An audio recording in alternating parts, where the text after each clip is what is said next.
What is up, everybody? Welcome back to another video. Today I'm going to share with you a couple tips and tricks and information on how to be a great DJ as a beginner. This is really a beginner's guide and just everything you really need to know to pull off a great set. Without wasting any time, I'm going to jump into my first point. All the points are in no particular order. Know your audience. Now, this is a very big part of your preparation for your set. Is like, ask yourself a few simple questions like, where am I? Am I at a school dance? Am I at a wedding? Am I at a club? Am I at an after party?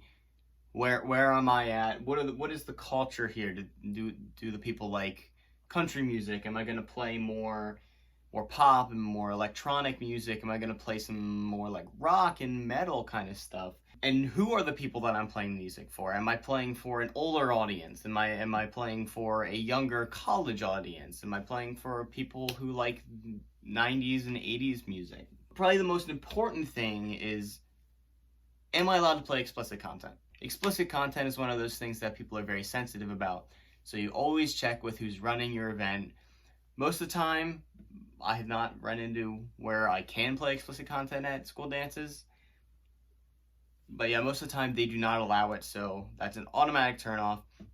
Always be talking to whoever's in charge. Ask them if all these questions, like what kind of music do you like? I always like to go and ask the people that I'm playing for. Like, I've done a couple graduation parties. I always ask, what are your favorite songs? What are your favorite genres? What are you into? So that way I can satisfy them and make sure to do a good job. The other thing is to do your research. Now, this isn't really do your research about people in general. It is about the songs themselves. You got to know which songs work on the dance floor and which ones don't. You got to know what the dances are that always get people out. Like, the one song I hate but I have to play every time is the Cha-Cha Slide.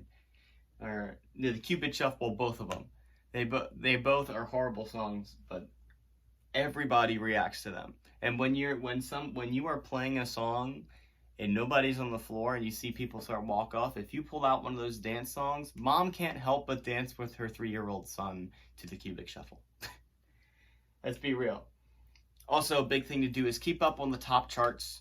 Always be listening to like top hits of today on Spotify or wherever platform you are. Always be updated on what are the most popular songs and make it your mission to play them.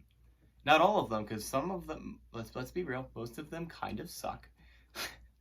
But that is what is going to grab the attention of your audience more. And finally, look up on Instagram Reels, YouTube Shorts, TikTok. What are the trending songs that people are using? Because TikTok, especially in our society today, is very popular. So a lot of if you play the songs from TikTok, people are going to react to it, whether you like it or not.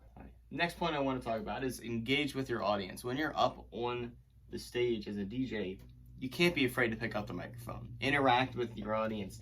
As a DJ, you're in control of the event. You make announcements. You tell people when it's the last time to take a picture at the photo booth, or lemonade is being served over at the concession stand or something.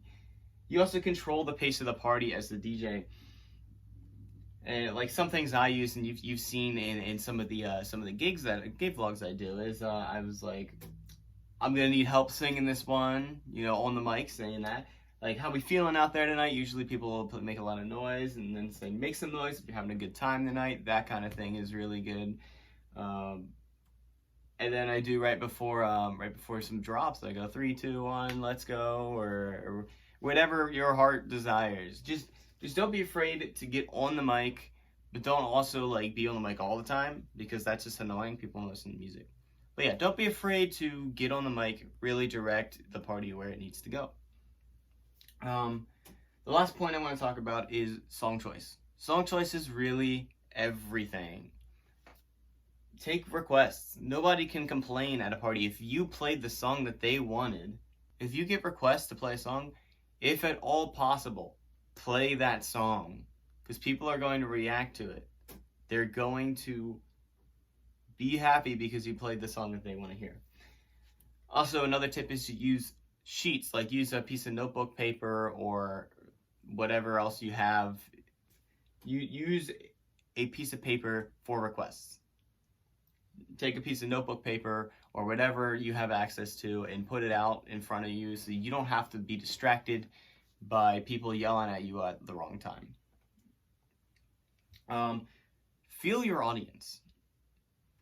If the audience is enjoying some like high energy stuff, keep that stuff going. But if you see people start to drop off, you gotta slow the party down with them. You gotta slow the energy down with them. So pick a slower song next, something like maybe mid energy. And you would always want to hit like a flow that's kind of sort of like a wave. So you would go like 15 minutes high energy, 15 minutes like low, or feel it out wherever the party is. Because if you're always high, there's no dynamic to that. It's just there. But if you go low and then go high, there's some build up to that, so it makes it more exciting. Yeah, so it's the slower songs that make the fast songs so fast and so up and energetic. Yeah, I usually do 15 minutes, 3 or 4 songs between genres if you want to switch, because I do a lot of electronic mixing. So I'll do a lot of like drop mixing in like house music. But I'll switch off from that. I'll do like 10, 15 minutes of that, and then I'll like switch into some like slower pop music and so on and so forth. And you can do that with any genres, anything you want. So yeah. And just a few bonus tips for you guys. Always be thinking ahead. You never want to be caught with 30 seconds left in a song with nothing queued up. You always want to be thinking 1 or 2 or even 3 songs ahead, so that way you have an idea of what you're going to do. Especially if you're doing a really complex mix with like 3 decks. One of those songs is going to run out real quick, and you're going to be mixing the other 2 songs, and then it's going to come to an end, and you're going to be like, wait, what song do I want to use? You know, like you can always have like that 4th deck with an emergency backup song to make sure that when you finish that mix, that you always have a song to go into. And then you have that whole song to decide where you want to go next. Always keep the music rolling. Never let there be a dull moment in your set. It goes along with thinking ahead. And don't be afraid to cut songs off early. People get tired of a song around 2 or 3 minutes through unless like they really, really love it. Like I wouldn't cut off Sweet Caroline, maybe, because that's usually like the last song of the night. But most people, even though one person may be enjoying it, most people get bored of the song after 2 or 3 minutes. So please, if you don't do anything else, don't let the cha-cha slide hit 5 minutes. No, please don't. And one of the probably the most important thing that I have for you guys is know the basics of your hardware, whether it be a volume fader and play buttons on a big controller, or it's the crossfade mode and the equalizer on Spotify. It doesn't matter what you're using, just make sure you know how to use it properly and in an effective manner. Yeah, that's all I really have for you guys. If any of this stuff was helpful, go hit that like button, subscribe, comment, all of that stuff. Go follow me all on my socials. All the links will be down in the description if you want more content. If you like this kind of video, go ahead and leave a like, comment. Make sure you let me know, and I will do more stuff, advice kind of videos like this. But yeah, like, comment, subscribe, socials, blah, blah, blah. You know the drill. Anyways, go listen to the High VP. It's out right now. And I'll see you later.